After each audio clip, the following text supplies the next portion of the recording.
En la primera unidad, la primera parte de esta unidad, mejor dicho, desarrollamos todos los criterios de evaluación y de diagnóstico.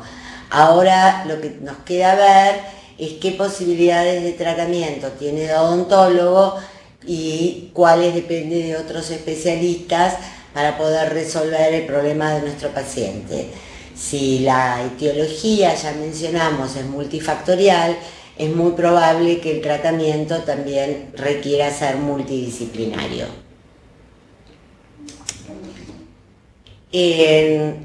Los más frecuentes habíamos mencionado que eran los trastornos musculares, que son los que se manifiestan en primer lugar como un desequilibrio entre la actividad muscular exigida al máximo por la presencia de parafunciones.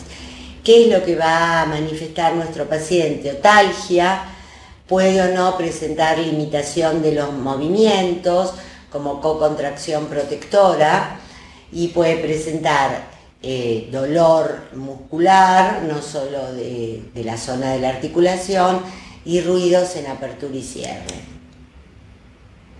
En el caso de los desplazamientos de disco, cuando estos desplazamientos son con reducción, lo que va a tener nuestro paciente es un clic que se puede dar tanto en apertura máxima, que vemos que pierde el disco y queda el cóndilo en contacto con el ligamento posterior, y cuando está realizando que lo recupera, que el disco se monta nuevamente sobre el cóndilo.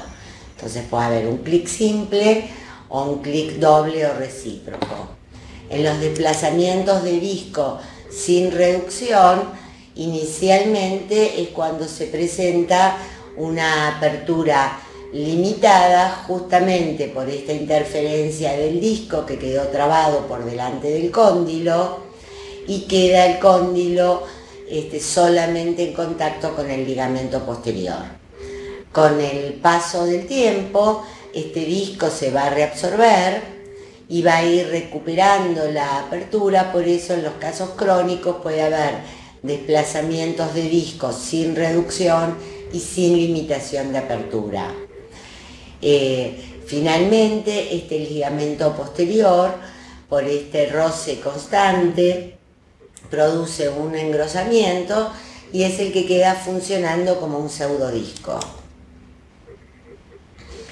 Los desplazamientos de disco son los que yo mencionaba, que en las imágenes vamos a encontrar en la laminografía que en la apertura máxima el cóndilo queda por delante de la cavidad glenoidea e incluso en este caso muy por delante de la cavidad glenoidea. Ven, acá se encuentra la cavidad, el conducto auditivo y la apertura máxima, el cóndilo llega acá.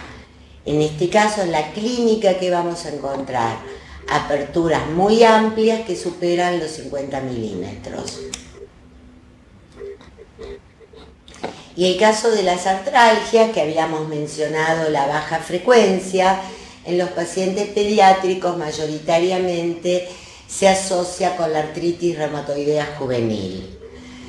Un paciente tiene artritis reumatoidea juvenil, puede presentar un trastorno muscular como cualquier otro paciente pediátrico o puede presentar un foco de su enfermedad a nivel de la articulación temporomandibular.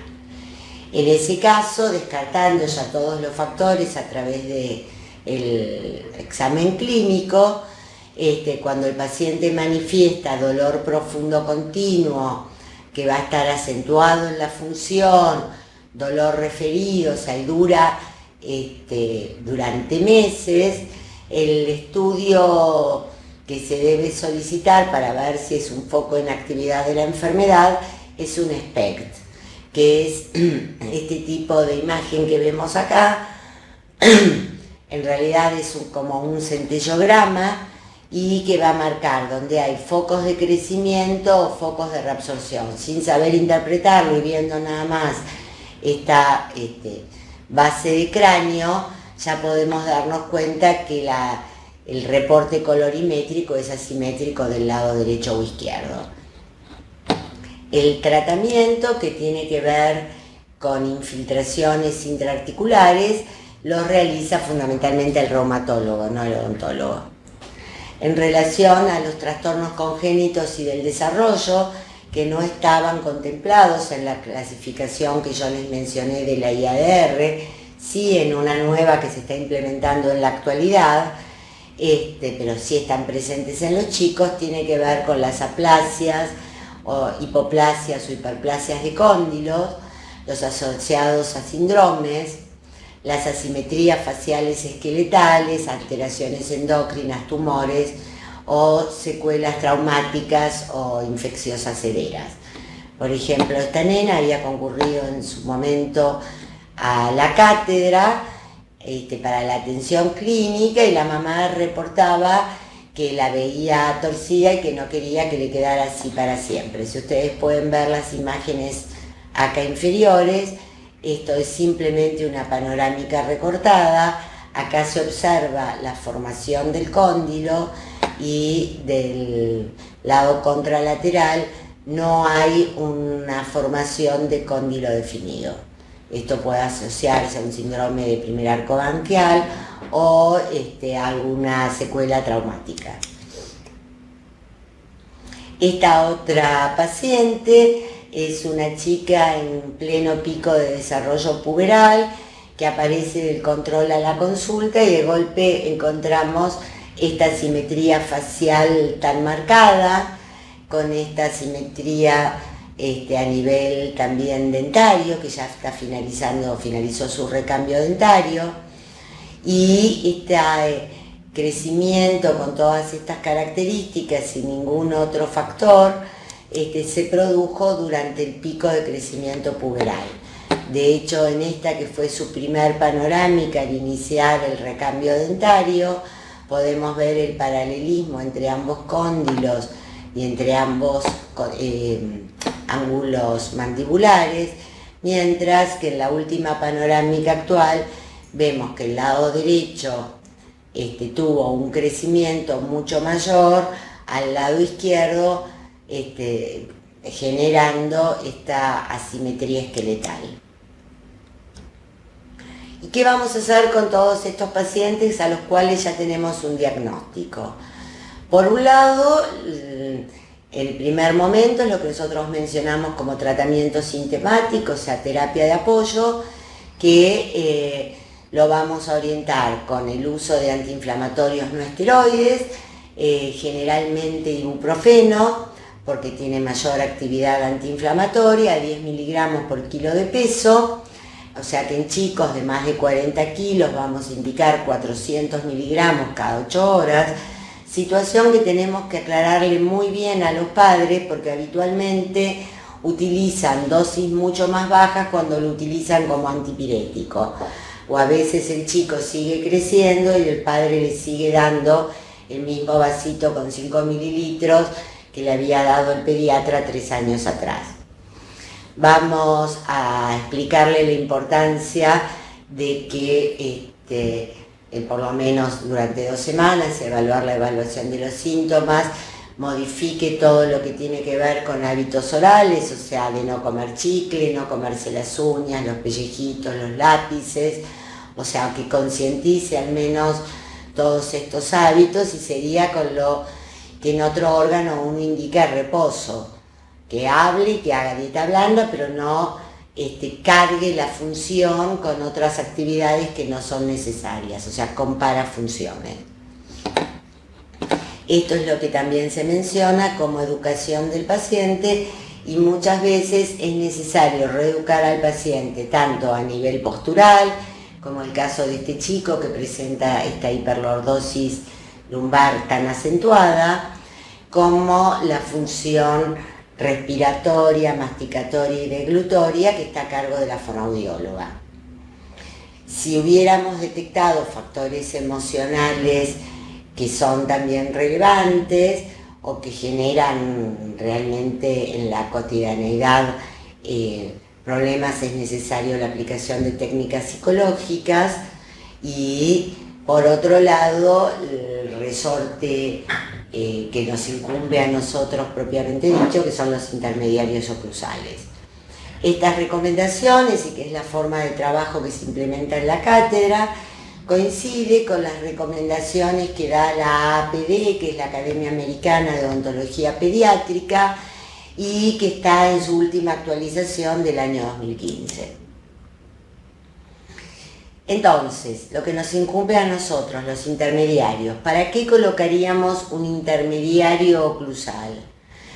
Porque queremos disminuir la contracción muscular protectora, porque queremos modificar la posición condilia, porque queremos aumentar la dimensión vertical, porque muchas veces se utiliza como recordatorio para las actividades parafuncionales y como inhibidor del sistema nervioso central, y de lo que se hace habitualmente un abuso, que es del efecto placebo. Yo hablo de intermediarios oclusales y no solamente de placas oclusales, porque no en todos los chicos y en pacientes en crecimiento podemos utilizar las placas rígidas como intermediario tal como las conocemos. Por ejemplo, en pacientes con discapacidad o que realizan un apretamiento y un desgaste excesivo y que manifiestan síntomas clínicos de dolor, no vamos a poder lograr que tenga una aparatología removible en la boca. Y hay casos que hasta es necesario colocar como intermediario coronas para evitar el desgaste y producir ese pequeño aumento de la altura. También los aparatos de ortopedia funcional son los que están indicados en pacientes en crecimiento. Y dentro de la bibliografía, incluso en el libro de Graeber, cuando mencionan el Bionator de Walters, justamente dentro de sus indicaciones menciona el modificar la posición condilia y lo consideran como un intermediario para la articulación temporomandibular. Este es el Bionator, es un aparato funcional que tiene un cofén que deja libre las arrugas palatinas y que no tiene contacto dentario. Ustedes recordarán que yo había mencionado las mordidas abiertas anteriores esqueletales, o sea, el caso de esta nena que no tenía contactos oclusales y que fue tratada con un Bionator en edad preescolar, que era una de estas pacientes que presentaba notalgias a repetición sin causas a nivel de oído. En contraposición, cuando ya tenemos dentición permanente completa, sí se pueden utilizar, o sea, se deben utilizar las placas relajantes tal como ustedes las conocen, realizadas en oclusor o en articulador idealmente, pero donde vamos a buscar, luego de hacer la prueba de cera, que fundamentalmente presenten contactos puntiformes simétricos en los sectores laterales, que se vinculen con las cúspides fundamentales, o sea, vestibulares inferiores, que en la zona anterior presente acople pero sin contacto, y que permita hacer una guía anterior de desoclusión y guías caninas en lateralidad. O sea, devolverle al paciente esas condiciones oclusales ideales que su desequilibrio pueden generar el problema. El instalar la placa no es la finalización de un tratamiento, sino es un inicio de un tratamiento. De hecho, debemos realizar los controles periódicos y fijarnos si hay desgastes dentarios excesivos, y acá vamos a ver por un lado si el paciente la usa y por el otro lado si es un paciente que bruxa con desplazamiento y no solo con apretamiento. Acá podemos observar las marcas y bueno, el motivo por el cual estas placas deben ser controlados a distancias estos contactos, y también deben, si es necesario que continúe el uso, ser renovadas periódicamente. Si se necesita confeccionar una placa de urgencia, esa placa puede hacerse como una placa provisoria utilizando una termoformadora. ¿Por qué? Porque la podemos realizar en el momento. Pero esa placa debe cumplir exactamente con los mismos requisitos que la placa rígida de acrílico. O sea, no es la misma placa rígida de 0,8 que podemos utilizar para ferulizar traumatismos, sino que debe presentar las caras oclusales lisas, con lo cual, luego de confeccionarla, es necesario cubrir las superficies oclusales y con un papel de articular en boca hacer que cumpla con estos requisitos que mencioné recién de los contactos puntiformes. Esta placa va a quedar fea estéticamente, pero el objetivo es que cumpla con la función y la indicación específica y se considera una placa provisoria. Esto era lo que yo mencionaba, ¿saben? Con una vez que está confeccionada la placa, con acrílico de auto, y luego vamos controlando con el papel de articular los puntos. Estas placas son las que yo mencionaba, que a veces se hace un uso abusivo y que venden como placas de bruxismo, placas simplemente termoformadas rígidas sin ningún tipo de control o ajuste oclusal. Y el último punto que nos queda de incumbencia odontológica de tratamiento es el ajuste oclusal.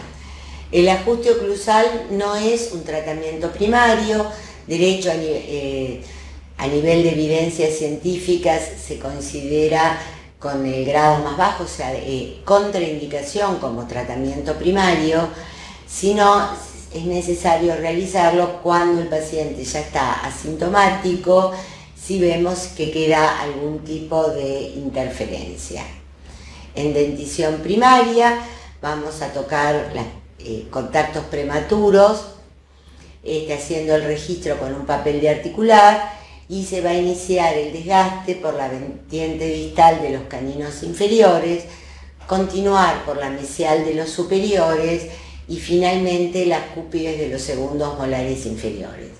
Es necesario hacerlo a veces en más de una sesión y luego hacer una aplicación con fluoruro de sodio, en barniz preferentemente o en gel, para ir evitando la sensibilidad. En un paciente en dentición mixta nunca vamos a tocar las piezas permanentes, y para pensar en un ajuste oclusal en dentición permanente ya debe presentar el paciente una dentición permanente, completa y estable. O sea, no en un paciente que posteriormente accederá a un tratamiento de ortodoncia.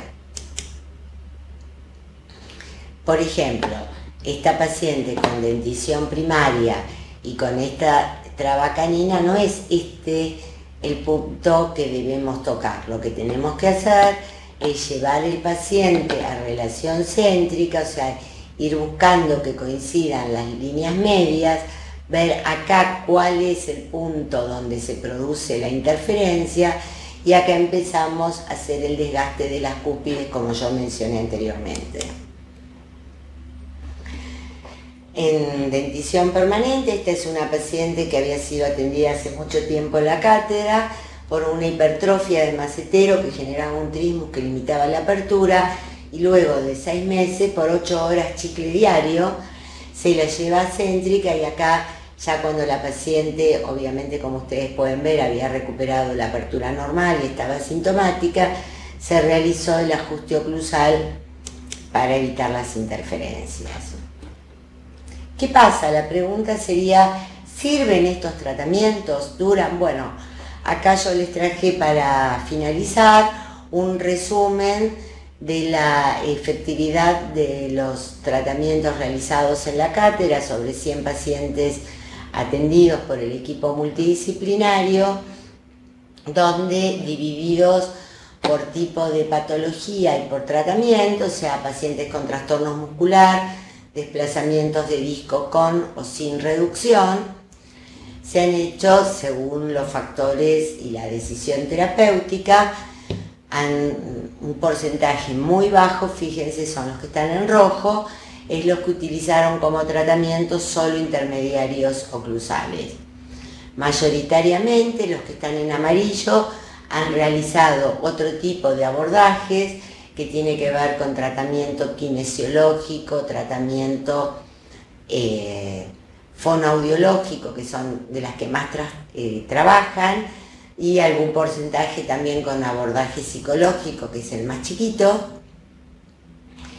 muchos que son el grupo que están en celeste, o sea, en trastornos musculares como los desplazamientos con reducción, se ha indicado intermediario oclusal más fonoaudiología o kinesiología asociado, y hay un grupo de pacientes que han mostrado mejoría y resolución solo con el tratamiento sintomático y la orientación en cuanto a las parafunciones, los hábitos, han mejorado notablemente. Entonces, la conclusión de este trabajo, que fue presentado en la Sociedad Argentina de Investigación Odontológica el año pasado, decían que solo en los pacientes que presentaron síntomas severos se observó alta adhesión al tratamiento. ¿Por qué? Porque justamente estos pacientes discontinuaban, o sea, el que venía con dolores y se le daba el tratamiento sintomático, donde se observó el abandono de tratamiento más alto. Mientras que los pacientes con desplazamientos de discos sin reducción, o sea, que presentaban limitaciones de apertura, son los que han concurrido en forma más sistemática y mantenido los controles posteriores. También concluimos que el abordaje multidisciplinario mostró ser efectivo para la resolución sin uso sistemático de intermediarios oclusales. O sea que no es el único tratamiento, ni el odontopediatra debe tener la omnipotencia de creer que tiene que poder resolver todo porque el paciente viene y consulta. O sea, como conclusión, les diría que hay muchos perfiles de pacientes pediátricos, que es importante no confundir los signos fisiológicos, o sea, del desgaste dentario fisiológico o de la modificación de valores de movimientos mandibulares con los patológicos, que el abordaje tiene que ser integral e individualizado, o sea, que no hay una receta única que diga TTM, y la oportunidad del tratamiento. O sea, como hablábamos del peso de los factores musculares y asociados con el estrés y la ansiedad y la regulación central, que tampoco la exigencia y la sobrecarga de nuestro tratamiento y las derivaciones agregue un factor más de estrés a la situación.